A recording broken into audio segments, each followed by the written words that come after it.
Good morning બધાને અને મહાદેવ હર. તો નંદી બેઝ કેમ્પ કેદારનાથમાં છીએ આપણે અને આપણી સવાર થઈ ગઈ છે. આજની સવાર કંઈક અલગ છે. જોવો આમ ચારે બાજુ વાદળો અને આછા વાદળા દેખાય છે. અરે આછા છે, પર્વત દેખાય છે, વાદળો તો ઘાટા દેખાય છે. તો તમે સવારના 7:45નો પણ તમે વિડીયો જોયો અને અત્યારે 9:10 થયા છે. અત્યારે પણ હજી એઝ ઇટ ઇઝ વાતાવરણ બનેલું છે. હજી વાદળા ચારે બાજુ કેદાર ઘાટીને ઘેરેલી છે. અમે જ્યારના કેદારનાથ સોનપ્રયાગ પહોંચ્યા છીએ ત્યારનું મોબાઈલમાં પણ જે વોર્નિંગ સોનપ્રયાગ ને રુદ્રપ્રયાગ જિલ્લામાં વધારે વરસાદની આગાહી પણ છે. એવો વાદળા ચારે બાજુ એક એઝ ઇટ ઇઝ છે. હજી એવું લાગે છે કે વરસાદ ગમે ત્યારે પડશે. કાલ રાતે અતિશય ધોધમાર પડ્યો છે. માંડ રાતે અડધી રાતે લગભગ બંધ થયો છે. પાછળ જો બરફના પહાડ ને વાદળે ઢાંકી દીધા જેવું છે.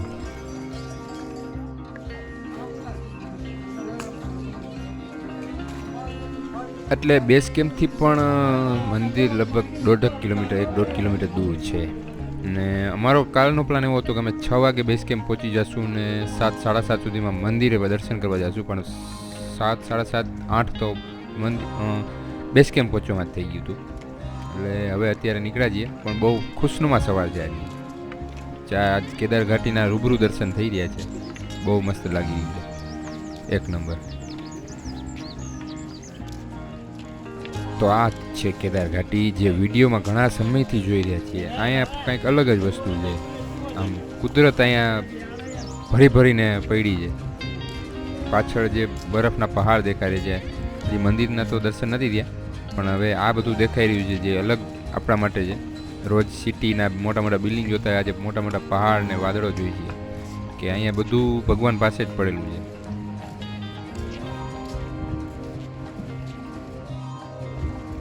સવારમાં એક મસ્ત આરપાર દેખાતી ટ્રાન્સપરન્ટ ઝીલ, પાણીનું તળાવ કે ભરાઈ ગયેલું. કારણ રાતે વરસાદ બહુ જ હતો, કાયદેસર.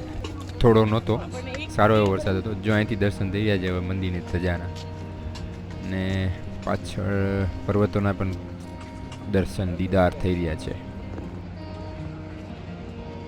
તો બધા અહીંયા કેદારનાથ આવે છે ને, એક દિવસનો પ્લાન એવો હોય છે ઇન્સ્ટન્ટ કે દર્શન કર્યા અને અહીંથી જ પાછું રિટર્ન થવાનું હોય છે. પણ મેં 2 દિવસનો પ્લાન કરેલો છે કે ભાઈ એક દિવસ આખો આપણે અહીંયા મળવો જોઈએ. અને 2 દિવસ માટે મેં પ્રીફેબ્રિકેટેડ જે ટેન્ટ છે, જે બંક બેડવાળું, એમાં કરાવેલું છે 2 દિવસનું બુકિંગ, 2 નાઇટનું. અહીંયા પણ જે સામે પબ્લિકને વ્યક્તિઓ ભાઈઓ મળે ને, બધા લગભગ ગુજરાતીમાં વાતો કરતા જાય. લગભગ મોસ્ટ ઓફ આપણે ગુજરાતી જ ભેગા થાય. કાલ રસ્તામાં પણ એટલા બધા ગુજરાતી હતા. લગભગ ગુજરાત આપણું બધું જ્યાં જઈને ભેગું થઈ જ જાય. એટલે આપણે અલગ ન લાગે કે આપણે બીજે ક્યાંય આવ્યા છીએ, ગુજરાત જ છે. તો અહીંયા જ છે સુમેરુ ટેન્ટ કોલોની. આ કોલોની એટલે ટૂંકમાં આ નંદી બેઝ કેમ્પ જેવું છે. બધા જે બનાવેલી કેબિન્સ હોય એવું નથી, પણ આ ટેન્ટ્સ છે જે વરસાદ વાતાવરણના હિસાબે થોડું આપણે ડર લાગે કે હલવાનું ને એવું બધું. આ નાના કેમ્પ પણ છે, 500-1000 રૂપિયા પર પર્સન હોય ને સિઝનમાં, એ પણ અહીંયા રોડ પર પણ પડેલા છે. એમાં પણ તમે રોકાઈ શકો છો 1 પર્સન 2 પર્સન માટે. હેલીપેડ તો પહોંચી ગયા આપણે. આ જ છે એનું મેઇન હેલીપેડ, જોઈ લો. ને સામે જે ઓલી કડ દેખાય, મારા ખ્યાલથી જૂનો રસ્તો છે. આ હેલીપેડ છે. તો અહીંયા પણ કોલોનીઝ છે, ટેન્ટ કોલોની છે, GMVNની છે, પરફેક્ટ કહેવાય કે ગવર્મેન્ટની છે. એમાં બુકિંગ બધે મળવું અઘરું છે, ટફ છે, કારણ કે બધે નથી હોતી જગ્યા ખાલી. ડોરમેટરી બધે નથી હોતી. ટેન્ટ્સ છે એમાં તો બધે મળી જાય છે.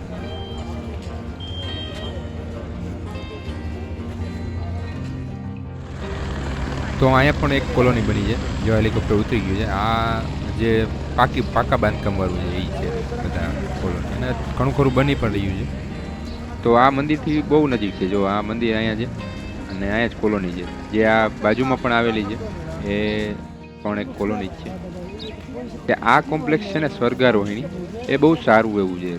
સુવિધા ને બધું સારું છે. અહીંયા પણ કેન્ટીન છે અને ડોરમેટરી પણ છે અને પ્રાઇવેટ રૂમ પણ છે, જેનું લગભગ 6,500-7,000 રૂપિયા સિઝનમાં ભાવ હોય છે રૂમનો, અને ડોરમેટરીનો 1,200-1,500 રૂપિયા જેવો ભાવ હોય છે. પણ બુકિંગ નથી મળતું. બહુ અગાઉ એડવાન્સમાં કર્યું હોય ને મળવું હોય તો સારું છે, કારણ કે આ હેલીપેડની પણ એક્ઝેક્ટ નજીક છે અને મંદિરથી પણ બહુ નજીક છે. એટલે ઘરડા ને એના માટે બહુ સારું કે ભાઈ અહીંથી ચાલીને જવું પણ ઇઝી રહે. સુવિધા પણ સારી છે અને પાકું બાંધકામ છે બધું. તો હવે અહીંથી આગળ આપણે જઈએ અને ત્યાં આપણે લગભગ ઓલું કે ને ટોકન કઢાવવાનું છે દર્શન માટે.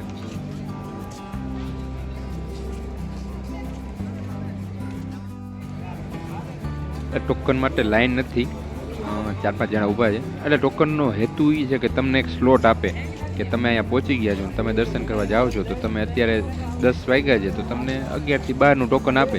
એ પ્રમાણે તમે અત્યારે લાઈનમાં હોવો છો. પણ જોઈએ આગળ ચેક કરે છે કે નથી કરતા એ આઈડિયા નથી, પણ ટોકન અહીંથી કઢાવી લેવાય, કારણ કે પછી આપણે પાછું અહીંયા લગી આવવું અઘરું પડે. અહીંયા તમારે તમારું રજિસ્ટ્રેશન બતાવવાનું હોય છે, એ બતાવો એટલે બારકોડ સ્કેન કરીને સીધું તમને ટોકન આપી દે છે. બસ ટોકન લઈ લીધું એટલે કે ટૂંકમાં તમે હવે લાઈનમાં ઊભા રહી શકો. પણ ટોકન પ્રમાણે લગભગ મેનેજ નથી થતું અહીંયા. જોઈએ હવે આગળ કેવી સિચ્યુએશન. એટલે અત્યારે વરસાદની સિઝન છે, જૂન જુલાઈનો ટાઈમ છે, એટલે બહુ હેવી રસ નથી હોતો કે જે આપણે મેના વેકેશન ટાઈમે જે રસ જોઈએ છીએ ટ્રાફિક.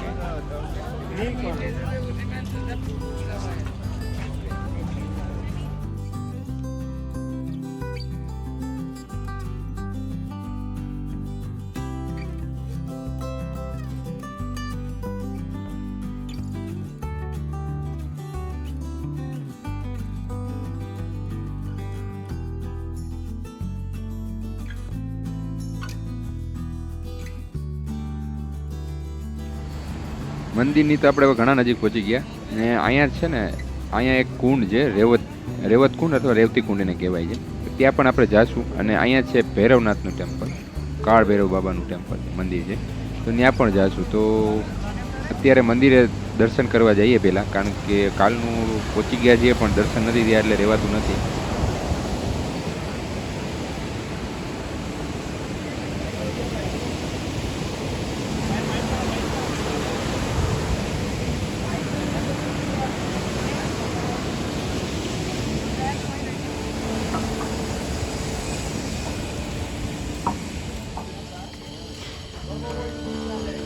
અહીંયા બાંધકામ પૂર જોશમાં હાલે. કાલનું અમે જ્યારના ચડવાનું ચાલુ કર્યું ત્યારના જોઈએ ઘોડા, ખીલાસરી ને સિમેન્ટ ને આ તેને બધું હારી જ રહ્યા છે. એટલે ટૂંકમાં અહીંયા બાંધકામ હવે થોડા ટાઈમમાં ડેવલપમેન્ટ ઘણું બધું થઈ રહ્યું છે, એટલે લગભગ સુવાની બેસવાની બધી સગવડતા બહુ સારી થઈ જાય. તો આ આપણે પહોંચી ગયા ફાઇનલી આપણે કેદારનાથના પટાંગણમાં. તો હવે સામે જ મંદિર છે, થોડીક સીડી બાકી છે બાબાના નજીક પહોંચવા માટે. હવે પાછળ પર્વત પણ જો બરફનો દેખાય છે. આ મેઇન માર્કેટ છે, અહીંયા પર પ્રસાદી ને એવું બધું મળી જાય એવું છે. કારણ કે આપણે તો જોતા આપણે એમ કે અગાઉ લઈ લઈએ તો સારું, નહીં મળે તો પણ અહીંયા બધું મળી જાય છે.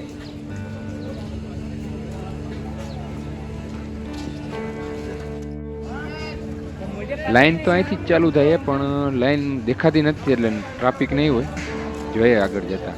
પણ હવે બહુ અત્યંત બહુ કહેવાય ને કે એટલી બધી ખુશી થઈ રહી છે કે હવે જેમ નજીક નજીક જઈ રહ્યા છીએ ને, અને વાતાવરણ પણ બહુ મસ્ત છે. નથી ગરમી, નથી તડકી, જરા જરા જ છે, અને ઠંડુ ટાટોળું છે. બહુ મસ્ત વાતાવરણ છે. તો જઈએ દાદા બાપાના દર્શન કરીએ ભોળાનાથ.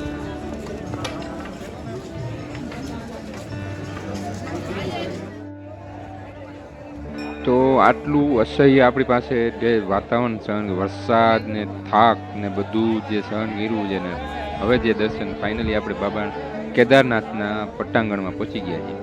જોઈ લો ચારે બાજુ કુદરત જોઈ લ્યો, વાતાવરણ જોઈ લ્યો, મંદિરની લાઈન જુઓ, બધું એક જગ્યાએ દેખાય. તો ફાઇનલી પહોંચી ગયા છીએ કેદારનાથ બાબાના દર્શન કરવા, ને ખૂબ જ ખુશી થઈ રહી છે કે ભાઈ આનંદ સમય નહીં રહી. ને આંખમાં જર્જરિયા પણ આવી ગયા છે કે ખૂબ ઈચ્છા અને ખૂબ હેરાનગતિ સહન કર્યા બાદ આપણે જ્યાં આપણી શિવજીની તપોભૂમિ છે કેદારનાથ, ત્યાં પહોંચી ગયા છીએ.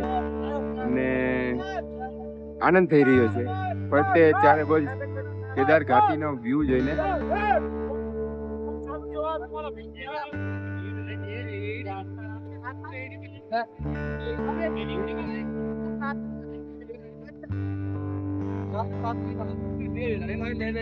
દર્શન માટે પણ લાઈન છે, જ્યાં પાછળ તમે જોઈ શકો છો તે દર્શનની લાઈન છે, પણ અડધી પોણી કલાકમાં લગભગ ક્લિયર થઈ જાય છે અને દર્શન થઈ જાય છે. તો દર્શન મારે હજી બાકી છે ને હવે દર્શનની લાઈનમાં જઈએ છીએ.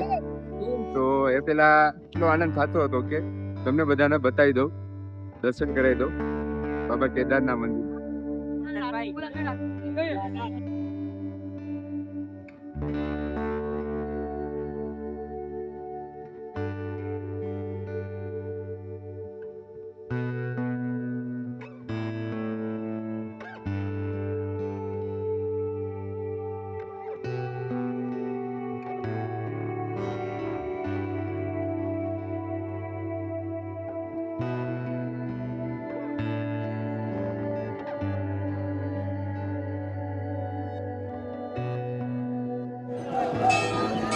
તો લાઈનમાં જતા પહેલાં નંદી મહારાજના દર્શન કરીએ, કારણ કે આપણે ઘરે આસપાસના મંદિરમાં પહેલાં નંદી મહારાજના દર્શન કરતા હોય, પણ અહીંયા ટ્રાફિક જાજો છે, બાબા ફોટા પડાવે છે, તો વારો આવે એટલે જઈને દર્શન કરી લઈએ. પણ બાબાએ થઈને ઘેરી લીધું છે. જય નંદી મહારાજ. અને અહીંયા જમણા તિલક ને બધું કરતા હતા, પહેલાં એ કરાવી લઈ, પછી લાઈનમાં ઊભા રહી.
હમણાં લગભગ આપણે 11:30 વાગે લગભગ લાઈનમાં જોઈન થયા હતા, અને અત્યારે 11:53 થઈ છે. આપણે મસ્ત સ્પર્શવાળા દર્શન કરીને આપણે અત્યારે બહાર નીકળી ગયા.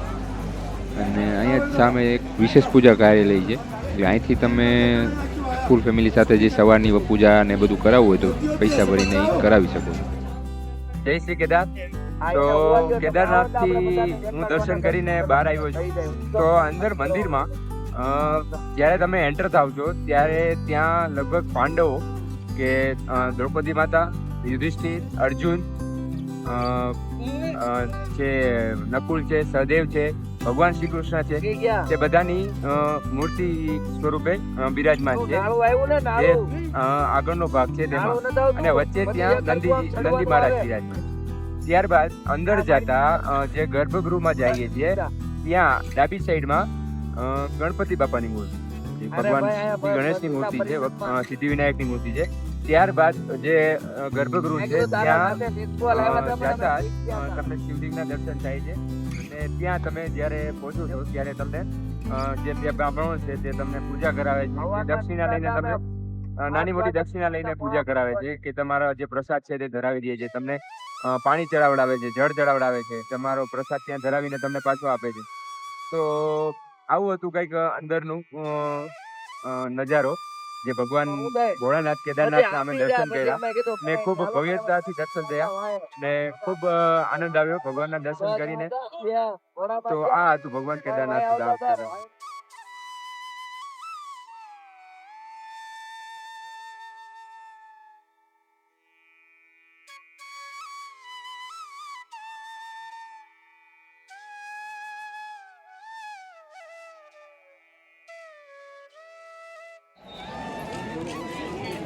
એટલે મંદિરની અંદરના તો આપણે બહુ મસ્ત દર્શન થઈ ગયા છે. અને અંદર તો જોકે પાણી ભર્યું હતું, આપણે પંજા ડૂબી જાય ને એટલું પાણી બધે ભરેલું હતું, જે મેઇન ગર્ભગૃહમાં નહીં, એની પહેલાં શું કામ વરસાદના હિસાબે ભરાયેલું રહેતું હોય છે, ભેજનું ને એવું બધું હશે. હવે આપણે આ બાજુ પાછળ પણ દર્શન કરી લઈએ, મંદિરની પાછળ.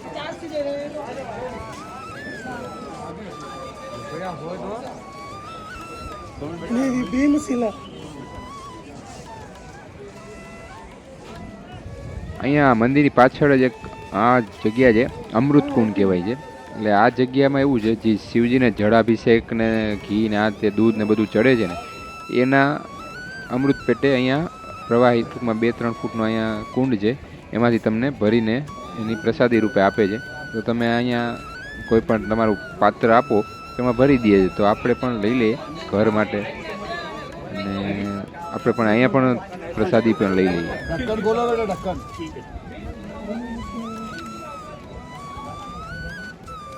इंग्लिश में मत लिखो हिंदी में लिखा करो हिंदी में लिखा जाता है हाँ ठीक है मंत्र मार